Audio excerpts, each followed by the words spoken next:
mbote na bino nyonso pe esengo ya koyeba ete bozali ebele de partout ya kolanda chaîne na bino Micheline Kuchenza télévision chaîne oyo ezomemela bino boyebi na makambo na Nzambe elongo na mosali na bino Joël Mindele Comenius o azali lelo na présentation pona lelo tokoyeba na kolobela na tina likambo etali les guerres entre le père spirituel et leur fils au sein de l'église.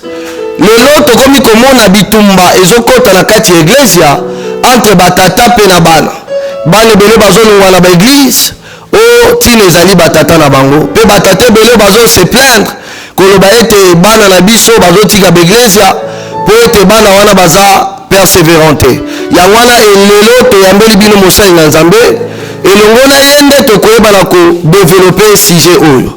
Yambo ete na yeba na kopesa mosali na Nzambe oyo azali pene na nga maloba tika ete na pesa longoli ya mingi na bino baye oyo nyonso bozo s'abonner na chaîne na biso Micheline Kuchenza télévision pe kopesa mbote na fiston oyo azali sima ya kamera na boye na lobi mbote papa Joël Mosakoli est-ce qu'on se présenter liboso ya ba cher internaute oyo nyonso bazolanda de partout Kombo langai prophète Ozemba Dinzao Miché.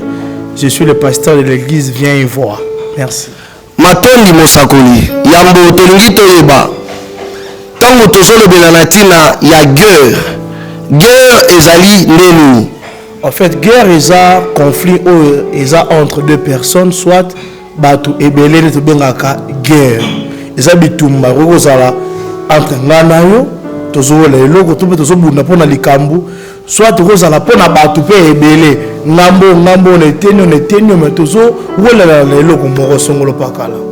OK na bo siko tolingi toyeba po likambo na biso tozotalela mingi na likambo etali batata ya molimo pe bana ya molimo na kati na église ya mikolo eza na mbutu toyebi lisu te tata ne nani tata molimo ne nani pe mwana molimo ne nani lokola ye Mosakoli po ozali tata ozali na bana oyo bazolanda de partout tolingi toyeba tata molimo nde ne nani pe mwana molimo nde nani. Bon en fait tata molimo aza mutu oyo aboti c'est-à-dire c'est un maître et mwana molimo aza disciple et pas un maître ou aza tata na ye. C'est-à-dire le père spirituel, c'est-à-dire c'est celui qui donne naissance aux enfants spirituels. Le père spirituel, c'est-à-dire c'est comme Jésus, maître. Tout autour de Jésus, il y a ses disciples. Et bien, disciples à Jésus, ne pas na molimo. Il y a celui qui maître na bango papa. Bon, disciple au batikali ne pas na molimo. C'est-à-dire un père spirituel, c'est un maître, et un fils spirituel, c'est un disciple. OK, matondi. Na bino nyonso bozolanda biso boyoki malamu mpenza oyo Mosakoli auti na kolimboli na biso yeba ete yo ozali mwana molimo ozali nde disciple tata na yo yende azali maître to molakisi na boye Mosakoli tolingi tokota na kati ya mozindo ya masuwa na biso lelo tolingi toyeba ntango olobi bitumba entre batata na bana na kati ya eglise ya lelo tolingi toyeba nini yango nde eza la base ya bitumba oyo ezoremi entre batata na bana na bango. En fait eza mutona moko malamu lelo église ezo subir plusieurs vagues et église ezo subir plusieurs vents.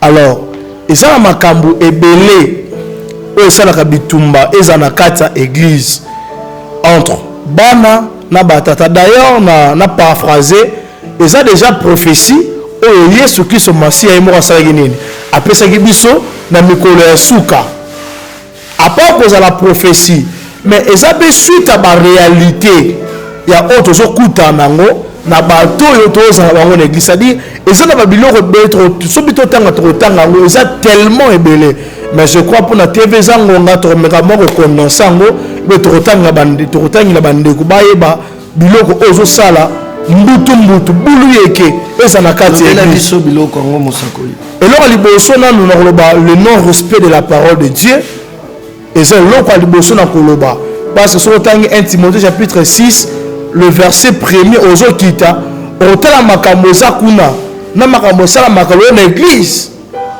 et ça le remorot et là liboso c'est la ka yiki eza na kati église on liboso sala ba problème eza na kati église eza non respect il y a application, il y a parole de Dieu, non respect à sacerdoce.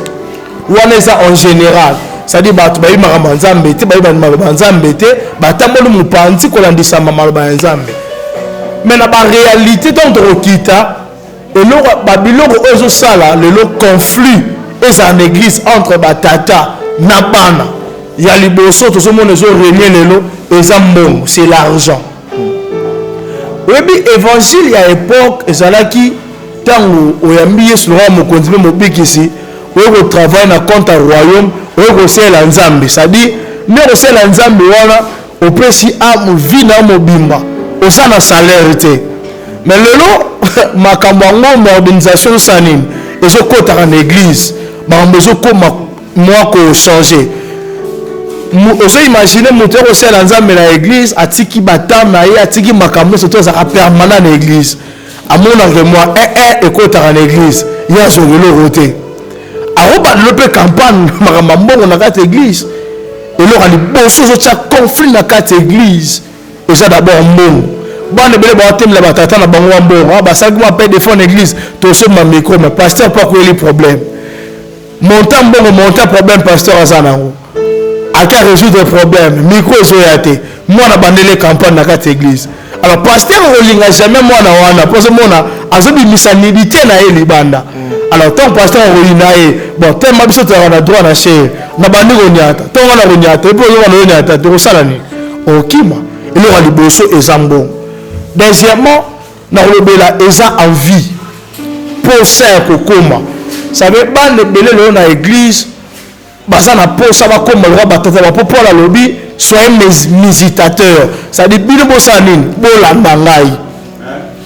Et ça m'a bêté ko imiter père spirituel là ko za mabete ko la ndenge tata na salaka mais tout l'ande la skone tata salaka dans les règles dans les temps le ça envie ah mon papa terre bien l'appelle le bar bien bon on a fait na comme pasteur bon moto mususu omi na envie comme pasteur ah ngalo ba jowe na zo bisayo papa jowe les na batu mususu na okuta na bona nzela mais ayebi so za pasteur otali kaka ninga zali na makambazo bela donc ça t'a un mission pastoral un mission sacerdotal et ça te casse naï on se comprend mais ça n'est pasteur au monde be kuna na col au monde pas autant mon ancien la bible mais tant autant les pour mamanza mais ça faut pesa makampo yesu yemero aya pesa makam OK ah faut pesa makam mais comment a pesa makambo ça dit il y a l'envie pour ça ko koma pour ça na mona muto atia la pe pour ça otia wana le bibo monte pas bien église qui otia soit pour ça mona ba otia été même si pe ayeli makamwana ta ça na pour ça on les aura mis balé et ça envie. Troisième des choses ta robela et ça jalousie surtout esprit jalousie et ça venait au diable à boire qui au sein de l'église na mitema ya bana pour na ko bebisa ba mini ba le tomo ya batata na bango c'est la jalousie. Imaginez, nous sommes la pasteur, nous sommes diriger l'église, nous avons un problème à l'éloigner. Nous avons une permanence à l'église. Nous avons dit que nous avons la mutuana. Nous avons dit que nous avons la mutuana. Mutuana plus tard, nous avons sungi à Ozu Musala. Après, si nous avons $, nous avons tomboki. Après, si nous avons $, nous avons $, mutuka.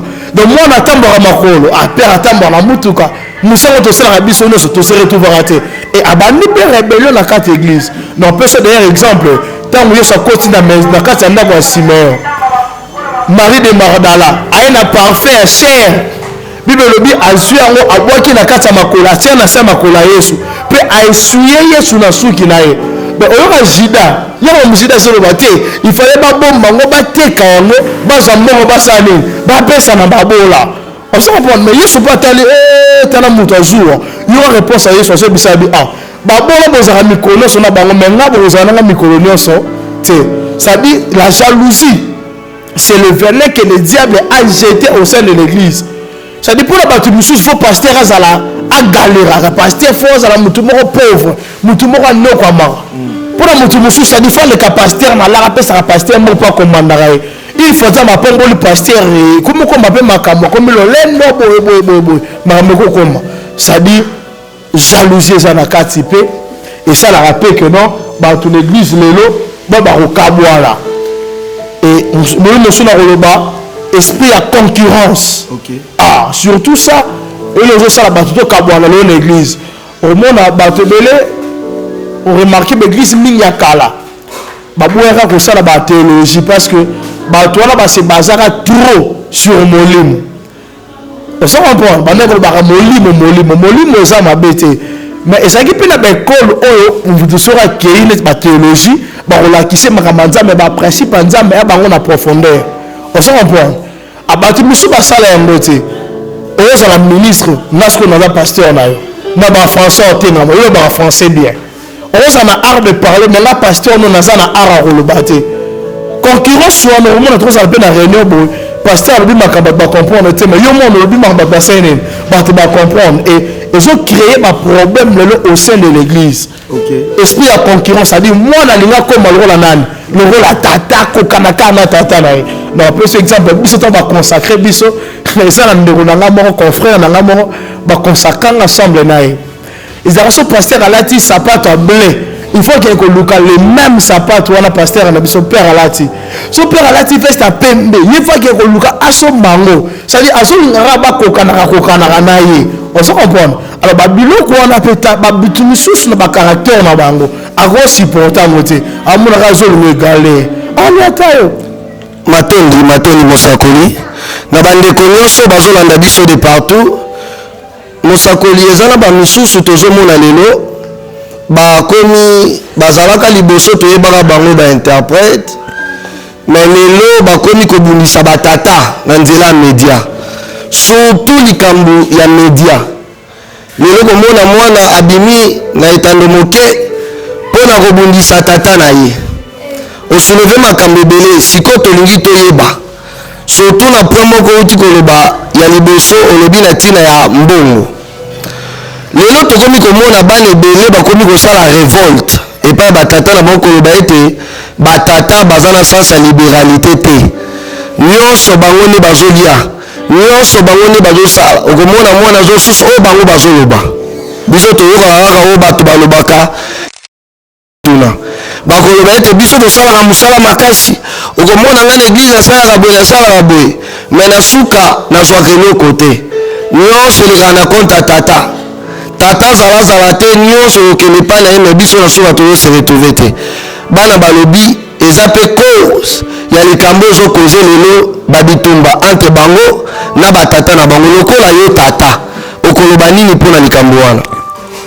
Ok papa joaleza motuna moko malamu ntongo toninga makambo mbongo oyebi bible elobi moto akozala na 2 mètres ta à la fois soit akosala nini akoayiri maman c'est le dieu de l'argent d'ailleurs mpona makambo mbongo na koloba mbongo eza esprit mbongo eza esprit oyo epanzaka parce que nona mona te esika partage ya bite esalama na kimia ezalaka te c'est-à-dire eza esprit oyo ekaka toujours kopanza en fait nakoexplike boye biso tout toleki na makolo ya bato moi je suis le fruit ya prophète Gabriel Kalaka Minda c'est mon père spirituel toleki na oyo etali fonctionnement église papa toyebi yango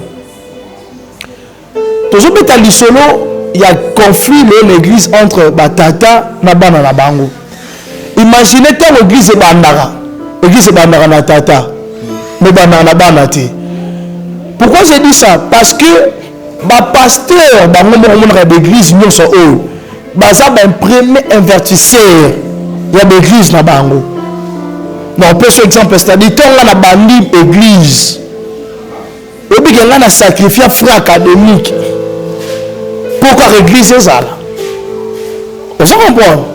Alors, plus tard, sur l'église, on a sacrifié un bon nanga, bâton nanga, jeunesse nanga, et bando foot nanga, bando lia. Mabe zawap. Naboye mosakolo ningolo ba ete bato nyonso bazala calabage ya ba conflit na kati église ezabana. Non oui, eza na répondre na deux volets. Na ba oui pour na ba oui na première volet. Na sens nini? Au moins le pasteur a travaillé moko na sali d'évangélisation na ke ba retraite na jeune na bonde linzambe na luki nzambe ba tu ba ye na église na sali suivi église c'est nini et remi ko fanda nasombi instrument église esombi lupango église etongi bon moi mboko bimi église appelle des fonds nga passer nasombi lupango nasombi mutuka nabeti tour na poto lisumu za te yango soba eza makambo ba organisation d'église na ebandeli ba pasteur babebanaka na bana pour komoni batu bakobetela biso bakalcule ma mabonza oyo bato bakoya mpe 100 na église mais surtout qu'il offrande peut-être à 30 000 mais bato baza 100 baréalité oyo elekaka wana tomema yango nde l'église te mpo na explike bato oyo biso l'église na biso oyoki na basystème ya bakimangisi ene ezalaka mpena bakonte mbongo papapa babi bapapa batie koleka bamama batomboki baye mais na l'église de réveil papa omona ata batrouble ezala te je te dis frère osala mpe defort na église opesi 20 enveloppe oyebi bato bapesa $10 e mosusu bazongisi 15 enveloppe na 15 wana mosusu 7 batie ba 3 000 4 000 5 000 10 000 est-ce que nakoyena biso bato bake batiaki ba 10 000 ba 5 000 na 3 enveloppe wana nakoloba te nakobomba ngo na motema nanga mais namoni eza likambo ya transparence mpe lisusu kasi yo oyeba siko transparence wana te parce que eza mosala na yo te exemple bakese baza l'église mais mosakoli eza mpe na batata mosusu omona tata bandi église ya solo abandi église ya solo mais azwi mwana oyo déjà aza déjà tomoni lelo baeglise ebele natangi kombo te abandi église mais ake kozwa mwana moko bo azalaki na mwa lotomo na ye quelque part alobi yaka to travailler ensemble mwana wana ntango aye mais akomi wana akomi komona clair takomi kobundisa moto aza wana place wana mwana wana mpe azakaka na to aza na raison wana biso ebisa yo baproblème oyo eza baorganisation d'église ozo comprendre eza baorganisation d'église eza église ntango eza mokie ekofuta mutu te parce que tokosala na église toya 100 personnes mais na 100 personnes peut-être na mois tokokisa $1000 te so nga paster na mwasi na bana nga paster na babesoin yo frère bafuta nini nga bongi ozimagine mutu wanga église efuta yanga te toi na église mais omona na église toza peut-être 5 personnes bafutaka dime peut-être sur 100 personnes sikoyo yo bana futa na kofuta combien mpo nga mona nango te ozo comprendre ekoki kozala mpe nazwi mutu soki ozwi mutu otie mutu wana quelque part il faut na principe mutu wana apesaka tobengaka dîme de la dîme c'est-à-dire baoffrande makambo etali église wana eza sur organisation na yo te il faut ndotika yango matondi mosakoli matondi awa biso tolingi simplement kotalisama oyo nyonso ezoleka na kati eglesia tolingi ete eglesia ezala kaka sude biso toye awa te na Micheline Couture ya télévision mpo toyebana kopanza eglesia yango mosakoli susi na biso ya makasi eza ete ekomi tozomona lokola ekomi koaffaiblir église yesu makasi te bisika nyonso koyoka koto balobi koto basali yango wana bamangomba ebele ekomi kobotama yango nalingi mpe natuna esu motuna likolo wana a cause ya bitumba oyo ekomi kosalema yango ezali cause ya banaissance ya baeglise ebele to baeglise ebele ezofungwama mpo ete nzambe ye moko alingi bon esengeli to comprendre eloko moko eza banaissance ya baeglise ebele lelo eza bacause ya baconflit omoni biso toye tolobela yango eza bacause ya baconflit entre ya bapère na bafils nde esalaka baeglise ebotama lokola mayebolo na ville ya Kinshasa bon naissance église ezala mabe te parce que bible elobi là où 2 3 sont réunis en mon nom je suis au milieu d'eux il suffit que bato basangana kombo na yesu kozala kati na bango mais tala mpe baeglise yango lelo ezobotama bamosusu baokanga bamosusu ezokoma baproblème basuki na baprison combien mpe basuki na baprison l'essentiel ezalaka te naissance kaka ya église ezala mais l'essentiel c'est avoir la bénédiction ya papa na yo ok na eloko uti oloba wana le fait d'avoir la bénédiction nalingi mpe natuna motuna moko wana mosakoli bana oyo babimaka na bandako batata mpo mwa likambo moko moke esalemi po ete amonaki clair te eloko moko songolo pakala alobi te nga mpe nake na ngai nga mpe nazala ngolu nga mpe nabanda eloko na ngai. Estce bana lolenge ya lolenge wana bana wana mpe bazoespere lobi bakoma batata bazala na bana bazoespere mpe ke lobi to nzela bakokende kozala nzela moko ya malamu to te. nalingi otala no kamera oyebana korépondre biso na minute moke na bato nyonso bazolanda oyo bazalaki bana me bakabwana na batata na bango po ete ezalaka na mwa confirme na kati ya eglesia okoloba nini na bana oyo bazotala oyo de partout. Ok, eza motuna moko malamu omoni bénédiction papa Joël nakobisa yo eza eloko osala nango te. Erreur ya tata na yo ekokoma malédiction mpo na yo. Toza balecteur ya parole de Dieu. Noé nzambe abengi Noé na mosala na ye Noé bandi koconstruire arche. Construction ya arche ya Noé ezwa Noé jeunesse de mobimba. Alors Noé a tenté de se réjouir, mais après avoir construit arche, Noé qui a mis là, kwiti alangwe mwana na ya kosa ndaka moni bolumba tata tanga bimisi libanda poko beta bandoro bana dra kwita tata sili mais tangu tata la muki alakeli mwana Bible la saison comment est-ce que Sem était maudit. Alors il faut faire très attention. Confie à une tata na pour ne pas faire naissance église.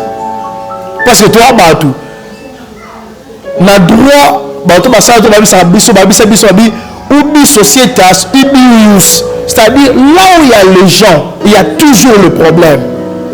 Pour batou bazolonga l'église, et qui me batata na bango ba ko font l'église à cause de la problème. Ba famille na bango pe ba problème mais ça na pour aller ba changer ba famille. Batou bazolonga l'église parce que na pasteur na ye. Mais des fois papa na ya sala mabina na pour na longa moi na famille wana te.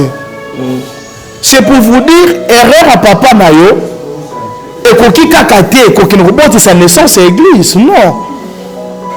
Papa biso tout ça to le cas na makola ba.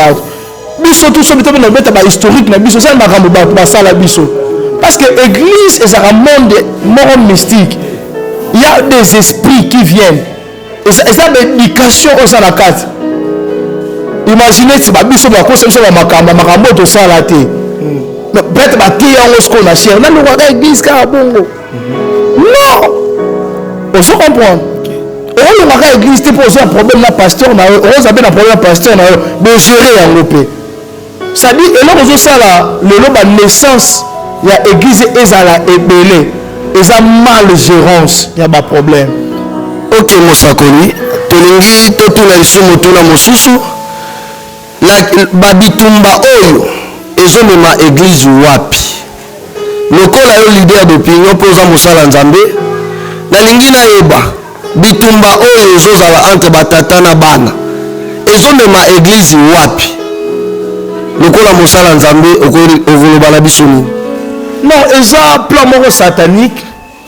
C'est un plan vraiment satanique. Satan a atteint yango a soufflé vent oyo rien que pour affaiblir l'église. Rien que pour affaiblir l'église. Au moins, je vais appeler cet exemple. Tous ceux qui n'aillent, tous ceux qui bien, tous ceux qui n'ont bien. Peut-être que vous interprètez dans l'interprétation. Joël, pour moi, dans un moto, il va faire baisse dans la. Le but au Cabo, il a Joël, il a TV. Il va faire baisse dans la bateau, il va faire été. Na bateau, il va faire baisse dans la té. Et c'est pour ça l'année.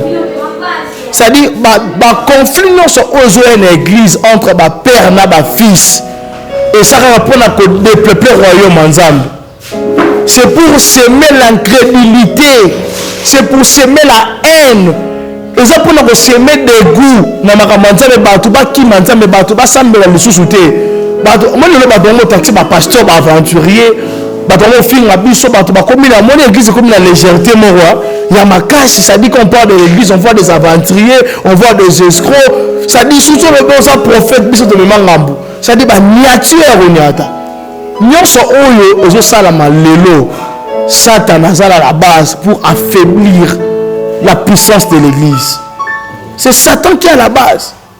Il y a un le babou, na bato so bezo landa ngai. Oza musala nzambo za na poto. Musala nzambo za awa bazali. Ba problème ezanga raté.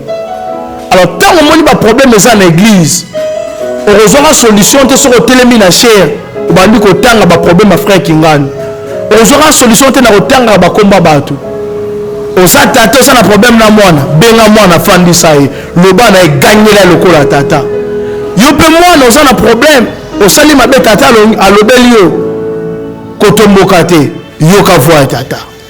Matondi na bino nyonso o bozolanda biso nasepeli mpona makambo ezobima na oyo esika nandimisami ete yo mpo ozolanda nga de partout ozoyoka makambo oyo nalingi ete oyebana kotyango na misala mosakoli tolobi na ntina bitumba oyo eza entre batata na bana na bango na kati eglizia sikoyo tolingi toyeba lolenge kani ya kosala mpo ete toyebana koinvite babitumba oyo ezosalema na kati ya baeglizia entre batata na bana na bango basolution nini oyo tokoki kozwa mpo ete toinvite babitumba oyo. Enfin, première solution, c'est l'amour. C'est rien que l'amour. Solution, liboso na kati ya conflit, babituma, ozotele malo na kati église, je te dirais c'est l'amour. 1 Corinthiens chapitre 13. La Bible dit l'amour supporte tout et l'amour pardonne tout. Nous devons pour foutre un peu d'hymne au pasteur. Et pas à moi, on a péché, mais aucun moi on a lié. Et ça qui est censé être mais ça frère l'église, on a fait gagner à Kibim. Par amour, père, on a bien moi on a permis de péché conseil. On a mon été, on a aussi ma été. Et nous on a besoin de amour. Deuxième des choses, le pasteur n'a pas de problème. Au fond d'un frère, et pas pasteur, tu es malgré ce que tu recommandes. Moi, je suis mutema, il y a un tata, et puis tata peut être mutema, il y a un mwana. Na pesi bana vient voir surtout mbote de partout basali, précisément mon partenaire, la sœur Clarisse Tumba, na pesi mbote, na pesi pasteur Guélor Solé, na pesi ma mère Ngambote, ma maman, na pesi ma Espérance Ngambote, et puis na pesi bana Nzambe de partout mbote, Nzamba pambola bino. Ok, Nzamba pambola bino, wana ezalaki maloba ya suka ya invité na biso mokolo lelo mpona lelo toyambelaki bino le prophète Ozembadi Nzau Miché oazali mokambi église ya vient voir église prophétique vient voir na ye elongo tosololaki na makambo etali bitumba oyo ezali entre batata na bana na bango na kati ya église na ndimisami ete bolandi biso na bokebi mingi bino baye nyonso oyo bozalaki de partout yango na kosenga na bino kaka boyeba kaka na kosabone kosuka na kosabone te tala mopanzi na yo eza na cloche ya notification okoklike wana po ete na ngonga nyonso ozalaka informe na bainformation nyonso tokoyeba na kokotisa na kati ya chaîne na bino na boye tika ete nzambe oyo anguya nyonso oyo abenga bino ayebana kopambola bino me yambo ete toyebana kokabwana tika ete napesa mbote na fiston oyo azalaki na nsima ya kamera napesa mbote na mama Micheline Kuchenza la bienvenue Kilu Anne-Marie Kilu Eugénie Kilu Mireille Kilu Myriam Kilu Exaucé Kapinga pe napesi mbote na Luc pe Gloire pe Mama V pe napesi mbote na Keren Walo pe bana nyonso ya faminga napesi bino mbote bana nyonso ya faminga la mulume napesi bino nyonso mbote pe napesi mbote na Arnon Ngonza pe na ba bino nyonso oyo bozolanda biso de partout oyo bozomema mosala oyo na motema na bino tika ete nzambe alola nzamba mawa azala elongo na bino mpo na ngai tokutana bino mikolo ezoya mpo na bilengi moko mpe barevelation moko nzambe ayebana kopambola bino.